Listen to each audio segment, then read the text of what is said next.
신율의 뉴스 정면 승부 2부 시작합니다. 오늘 2부 정면 인터뷰에서 만나볼 분 너무너무 여러분이 잘 아시고 또 이 젊은 기운으로서 정말 정치판에 신선한 바람을 불러일으키는 분이죠. 국민의힘 김용태 당선인입니다. 지금 전화 연결돼 있습니다. 안녕하세요. 네, 안녕하세요. 예. 포천가평 김용태입니다. 예. 오늘 봤어요? 기자회견이요? 보셨어요? 예, 오늘 오전에 저도 방송을 통해서 잘 봤습니다. 예. 어떻습니까? 저는 이러한 자리를 진작했더라면 좋지 않았을까. 늦었지만 어쨌든 오늘 이 자리가 있었다는 것에 굉장히 긍정적인 생각을 갖고 있고요. 오늘 그 첫 질문에서 한 기자분께서 총선 참패의 원인이 무엇이냐라고 물었던 질문이 있었습니다. 거기에 대해서 대통령께서 총선이라는 것은 국정 운영에 대한 평가고 그동안 국정 운영이라든지 정부가 소통하는 데 있어서 부족했다라는 것을 말씀하셨거든요. 결과적으로 이제 본인의 책임을 좀 강조했던 거 아닌가에 대한 생각이 있고 아마 국민들께서 그러한 이야기를 좀 듣고 싶어 하지 않으셨을까 생각이 좀 들었습니다. 근데 이제 특검에 관한 문제는 기존의 얘기를 반복했다는 평가도 있는 건 사실이더라고요. 예, 저는 대통령께서 최상병 건에 대해서 솔직하게 말씀하신 거에 대해서는 긍정적으로 생각해요. 그 몇 가지 많은 국민들께서 그러니까 야당이 프레임을 걸었던 것이 대통령이 마치 뭔가 권력을 이용해서 비호하는 것처럼 몰아갔었는데 오늘 기자회견을 통해서 당시에 이제 대민 지원 과정에서 국방부 장관을 질책했었던 것도 이제 말씀하셨고 또 그러한 과도한 그런 지원에 대해서는 이제 좀 이렇게 질책하셨던 부분에 대해서 이야기를 하셨고 또 공수처 수사에 대한 진정성도 말씀하셨잖아요. 또 게다가 나아가서 이러한 정말 수사가 부족하고 미진하다면 그때 본인께서 직접 특검을 요구하시겠다라고 말씀하셨던 그 메시지가 이런 앞으로 남아있는 수사에 대한 진정성을 말씀하신 거 아닌가에 대한 생각이 있고요. 이러한 그런 정말 진솔한 이야기들을 국민들께서 듣고 싶어 하지 않았을까 생각이 좀 듭니다. 민주당 혹평한 거는 충분히 예상하는 거고 칭찬하리라고는 생각하지 않으셨을 거예요. 우리 김용태 당선인께서도. 근데 당연히 야당은 그죠? 정부를 견제하고 비판적인 입장일 테니까요. 예. 하지만 유승민 전 의원 갑갑하고 답답하다 이런 평가를 내렸는데 어떻게 보십니까? 이번 기자회견에 대해서도 여당 내에 많은 의견들이 있고 유승민 대표께서도 분명히 당을 사랑하고 윤석열 정부가 더 잘 됐으면 하는 그런 마음이 있으시니까 아마 안타까운 측면에서 말씀하셨던 것 같아요. 그래서 저희 정부나 또 여당도 유승민 대표가 말씀하셨던 그런 어떤 앞으로 향후에 어떻게 해 나갔으면 좋겠다라는 그 비전들을 담았으면 좋겠다라고 말씀하셨잖아요. 그러니까 그런 부분들을 다음 기자회견 때는 또 녹여내서 좀 말씀하시면 더 좋은 기자회견과 더 좋은 소통 자리가 될 수 있지 않을까 생각합니다. 그걸 나쁘게 볼 필요도 없을 것 같고요. 저희 당의 여당에서도 여러 가지 의견들과 평가들 존재하는 거니까요. 그런 말씀들 잘 귀담아 들으면 대통령께서 강조하셨던 그 소통의 일환이 진정성 있지 않을까 생각됩니다. 제가 두 가지 또 추가적으로 여쭤볼 거 있는데 비선 논란 나오지 않습니까? 근데 그건 대통령실 비선만으로 의미하는 게 아니라 제가 쌍비선이라고 그랬거든요. 이재명 대표도 그렇게 하면 비선 논란이 자유롭지 못하게 되는데 어쨌든 대통령실과 이재명 대표 측은 이걸 부인하고 있는데 이 문제는 뭐냐면 누가 좀 사실과 다른 얘기를 하느냐 이게 중요한 게 아니고 여기에서 보수층이 분노하고 있는 현상이 있다라는 게 저는 주목할 필요가 있다라고 보거든요. 그런데 그러한 분위기 속에서 오늘 기자회견을 했단 말이에요. 이 분위기가 어떻게 좀 가라앉을 수 있는 상황이 됐을까요? 어떻게 보십니까? 글쎄요. 비선 논란과 관련해서는 전 이렇게 생각하는데 대통령께서 여러 가지 의견을 자문할 수 있는 분들이 있을 수 있다라고 생각해요. 그리고 어떠한 목표를 이루고자 할 때 물론 당연히 공식 라인을 통해서 하겠지만 비공식적인 라인을 통해서 이야기를 주고 또 관철시키려고 할 수 있는 부분이 있을 것 같은데 이번 그 비선 논란과 관련해서는 그러한 과정에서 너무 좀 와전되고 과장된 측면이 있지 않을까에 대한 제 개인적인 추측이 있어요. 그래서 거기에 대해서 많은 당원분들 좀 오해나 또 그것도 만약에 정말 사실이라면 그 메시지 내용 중에 이재명 대표한테 총리 추천권을 말씀했다라든지, 뭐 이재명 대표의 대권 주자 뭐 경쟁 상대는 뭐 배제하겠다라든지, 저는 뭐 근데 그거는 사실 상식적으로 좀 안 맞는 얘기예요. 예, 사실이 아닐 거라고 네. 생각되는데, 이제 오해하실 수 있는 분들도 있으시니까 그분들이 좀 안타까운 그런 표현들을 말씀하시는 것 같고요.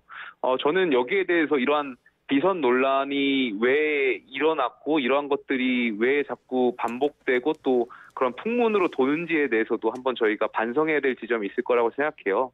그래서 뭐 여기에 대해서도 앞으로 대통령께서 또 대통령실이 이러한 일이 없도록 또 이렇게 준비해 나가고 저희가 그렇게 준비한다면 사실 뭐 여기에 대해서 당원들이나 이런 우려들이 좀 불식될 수 있지 않을까 생각합니다. 오늘 그 기자회견에서 한동훈 전 비대위원장에게도 질문이 나오지 않았습니까? 예. 그래가지고 이제 궁금해지는 게, 거기 전당대회 언제 하는 거예요, 거긴? 제가 기조국 통해서 보고받기로 한 60일 정도 소요가 된다라고 해요. 그러니까 이게 정상적으로 하려면 60일, 이게 아마 사고 지구당 지역구도 이게 정하고 이러려니까 시간이 좀 오래 걸리는 모양이더라고요.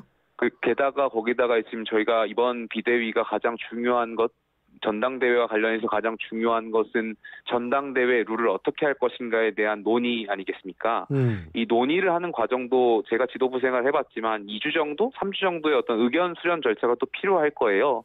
그러다 보니까 아마 이러한 전당대회를 치르는데 60일 정도가 소요될 거라고 생각되고 있고, 아마 다음 주 정도면 이제 비대위가 출범하고 하면 2달 정도 빨리 치렀을 때 2달 정도 역산하면 7월 내지 8월 정도에는 치를 수 있지 않을까 생각됩니다. 그래서 황우여 위원장께서 8월 관련해서 이제 전당대회 관련해서 이야기했던 것이 뭐 특정 당권 주자를 염두에 두거나 아니면 어떤 당권에 개입하려고 그런 언론의 해석대로 하시려고 했던 것이 아니라 황우여 위원장 말씀하셨던 그대로 정말 그 정도의 소요 기간이 필요하다 보니까 말씀하셨던 거 아닌가 생각됩니다.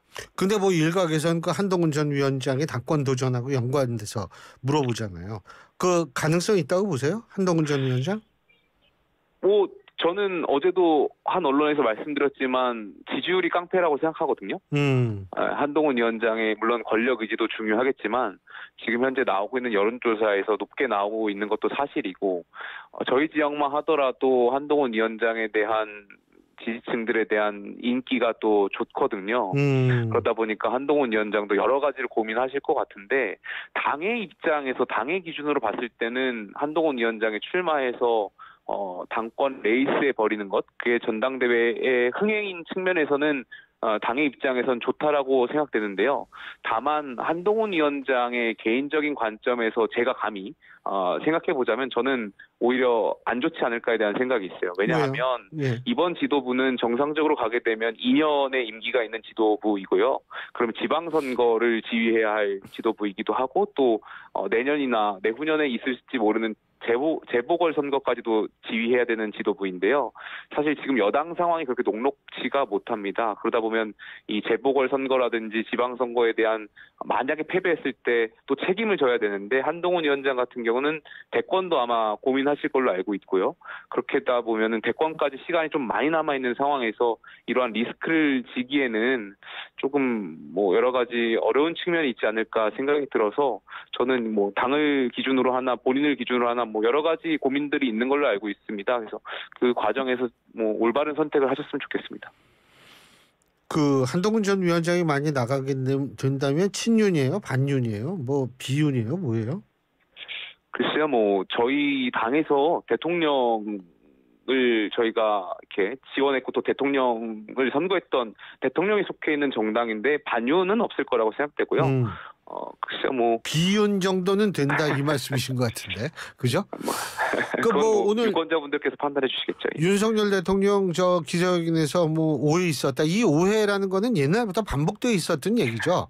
그런데 뭐 어떻게 두 사람이 다시 만날 수 있을까요? 저는 만나셔야 된다고 생각해요. 그러니까 한동훈 위원장은 여당의 비대위원장이었고 또 선대위원장이었고요.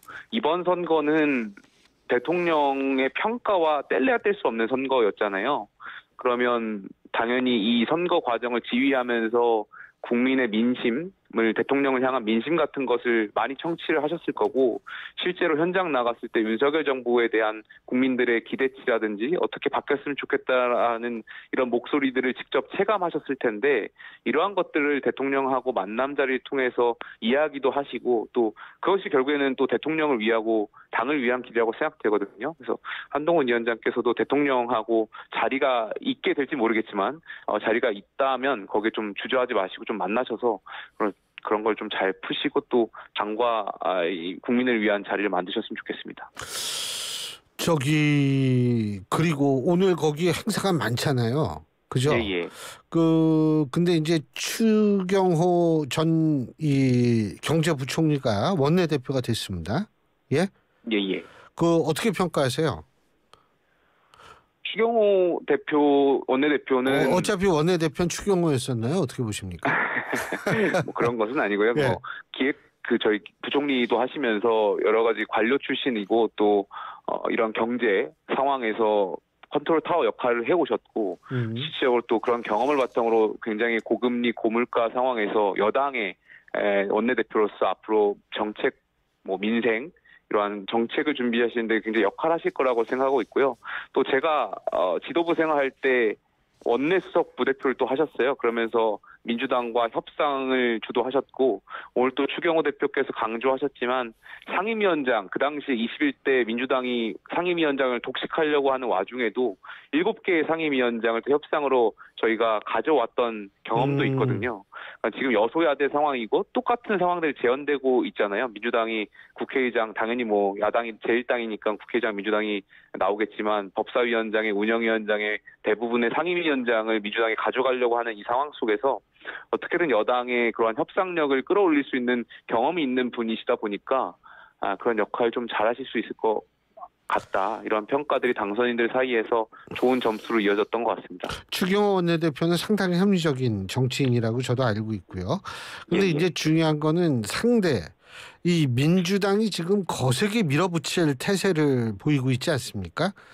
근데 이거를 강단 있게 이제 좀 막아내야 될 텐데 그게 쉽지가 않아 보여요, 사실은.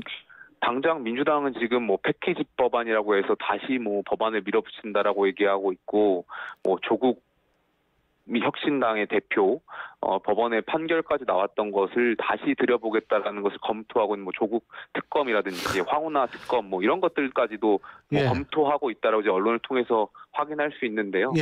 여기에 대해서는 저는 그 추경호 원내대표께서 가치를 가지고 당연히 단호하게 대응하셔야 된다고 생각해요. 저희가 그것 가지고 민주당이 또 추경도 이야기하고 있는데 추경 법안을 발의하겠다 이렇게 얘기하고 있는데 그것을 가지고 저희 협상 대상이라고 생각하지는 않거든요. 가치에 반하는 것이기 때문에 단호하게 그런 것은 야당과 투쟁할 땐 또 투쟁하고 근데 그렇지만 그 속에서 또 야당과 협상을 이끌 수 있는 부분이 있기 때문에 그건 또 추경호 원내대표의 그런 어떤 경험에서 나오는 그런 어떤 점들을 발휘하셔가지고 또 협상을 이끄셔야 된다고 생각합니다. 근데 지금 상황이 굉장히 녹록치 않은 상황이에요. 여당의 원내대표가 야당이 또 힘을 밀어붙이면 법안이 통과될 그 의석을 가지고 있고 그걸 또 저희가 견제하기에는 굉장히 어려운 측면인데 이럴 때일수록 저희가 가장 중요하고 바라봐야 될 곳은 국민이라고 생각하거든요. 저희가 야당하고 싸울 때 싸우더라도 싸울 수 있는 명분은 국민의 여당에 대한 지지도가 높고 국정 지지율이 높았을 때 그 싸울 수 있는 명분이 주어진다라고 생각해요. 근데 지금 상황에서는 사실 총선에서 저희가 심판됐고 또 국정 지지율도 낮고 정당 지지율도 낮거든요. 그래서 이 국민의 지지도를 회복하는 데 중점을 두셔야 되지 않나. 그래야 야당하고 어떤 이야기나 대화나 또 협상력을 가져갈 수 있지 않나 생각됩니다. 조국 대표 관련 사건에 대한 특검. 저는 이게 쉽지는 않다고 보거든요. 왜냐하면 이게 친문의 이 상징적 인물인데 지금 벌써부터 그 특검 얘기 나오니까 벌써 거기서 특검 얘기 끄집어낸 사람 수박이라고 그러고 그런 모양이더라고요. 지금 쉽지는 않아 보여요, 제가 볼 때. 지금 법원 판단이 나왔던 거, 황운하 조국혁신당 대표 원내대표도 그렇습니다만 이 법원의 판결이 나온 것을 다시 검찰이 들여다보겠다, 특검을 통해서 들여다보겠다 하는 것은 저는 사법부에 대한 도전이라고 생각하거든요. 민주당이 엉망이 될 수 있는 거죠. 이게 사법부 삼권 분립에 대한 도전이라고 생각하고 있고요. 더 나아가서 저는 민주당의 그 검찰 개혁에 대한 진정성을 알 수 없는 것이 그 검찰 개혁하면서 문재인 정부에서 그 공수처를 만든 거 아니겠습니까? 그러면서 만들었는데 이번에는 검찰도 못 믿겠고 공수처도 못 믿겠고 모든 수사를 다 특검을 통해서 하겠다라고 하면 글쎄요, 민주당이 뭐 북치고 장구치고 다 하겠다라는 것 같은데 사법부도 법원도 압박을 하겠다라는 것 같은데 굉장히 심히 전체주의적 발상인 것 같아서 우려스러운 지점이 있습니다. 아, 참. 그리고 제가 아까 이거 여쭤보려고 그러는데 잊어먹었어요. 윤석열 대통령이 전 이 부분을 굉장히 좀 의미심장하게 봤는데 그 한동훈 전 위원장 얘기할 때 정치인으로서 확고하게 자리매김했다고 생각한다. 전 이 부분 굉장히 주목하고 봤거든요. 김용태 당선인께서는 어떻게 평가하십니까? 그렇게 그러니까 많은 분들이 이제 한동훈 위원장이 오면 비대위원장을 처음 왔을 때 굉장히 그 윤석열 정부의 황태자라는 프레임을 많이 씌웠잖아요. 그리고 목소리 못 낼 거다라고 씌웠는데 실질적으로 그게 아니었다라는 게 지난 선거 과정에서 드러났던 거 아니겠습니까? 그러다 보니까 일련의 그 과정들을 대통령께서 이제 정치적인 표현을 하셨던 거 아닌가 생각이 듭니다. 아니 근데요, 제가 이 여쭤본 게 정치인으로서 확고하게 자리매김했다라고 생각한다는 건 이제 당신이 홀로서기 해야지 뭐 다른 얘기하지 말라 이런 걸로 이해할 수는 없나요? 글쎄요, 뭐 그것도 이제 여러 가지 뭐 이야기가 있는데 최근에 한동훈 위원장께서 이제 대통령하고 식사를 거절하고 이런 것들을 통해서 마치 뭐 대통령의 반에서 뭔가 반대급부적인 걸 받으려고 하는 거 아닌가에 대한 언론의 해석들도 있는 것 같아요. 그리고 또 이제 정부가 이제 임기가 3년을 그러니까 중반을 넘어가면서 대통령부터 이렇게 멀어지려고 하는 거 아니냐에 대한 비판들도 있는 것 같아서 그런 우려들이 있다라고 이제 언론에서 전하는 것 같은데 글쎄 뭐 전반적으로 대통령께서 그러한 표현을 했다라는 것 자체가 어쨌든 뭐 한동훈 위원장 자체로서 이제 뭐 전당대회 주자로도 거론되고 또 지지율도 높게 나오고 이런 상황들 좀 전반적인 표현을 하신 거 아닌가 생각이 좀 듭니다. 제가 여기에 대해서 뭐 이렇게 해석을 드리기가 좀 어려운 측면이 있네요. 근데 그 당내에서 친윤들끼리 또 뭐 분화가 일어난다. 뭐 배현진 의원과 이철규 의원이 뭐 녹취도 공개하고 이거 어떻게 보세요? 뭐 그 사안에 대해서 제가 뭐 여기서 이렇게 이야기 말씀드리는 것보다는 약간 그 녹취록을 공개한 거는 조금 이 당선인들 사이에서도 조금 부담스러워하는 부분들이 있는 것 같아요. 아무래도 사인 간의 대화고 이것을 공개하는 것은 이 정치 문법에서는 맞지 않지 않냐 이런 이야기들이 있는 것 같고요. 뭐 두 분 간의 그 어떤 대화가 오갔던 것도 비판할 수 있는 비판이 오가는 지점에 대해서는 제가 여기서 좀 언급하는 건 좀 적절하지 않은 것 같습니다. 알겠습니다. 아유 요새 활약이 대단하시더라고요. 예. 아닙니다. 예. 그런데도 이렇게 틈내 주셔가지고 또 인터뷰도 해주시고 고맙습니다. 네, 감사합니다. 예, 지금까지 국민의힘 김용태 당선인이었고요. 신율의 뉴스 정면 승부 2부 순서 여기서 줄입니다. 잠시 뒤 6시부터는 YTN 최고 아나운서죠. 최희 아나운서가 전해드리는 뉴스 들으시겠습니다. 전 3부에서 뵙죠.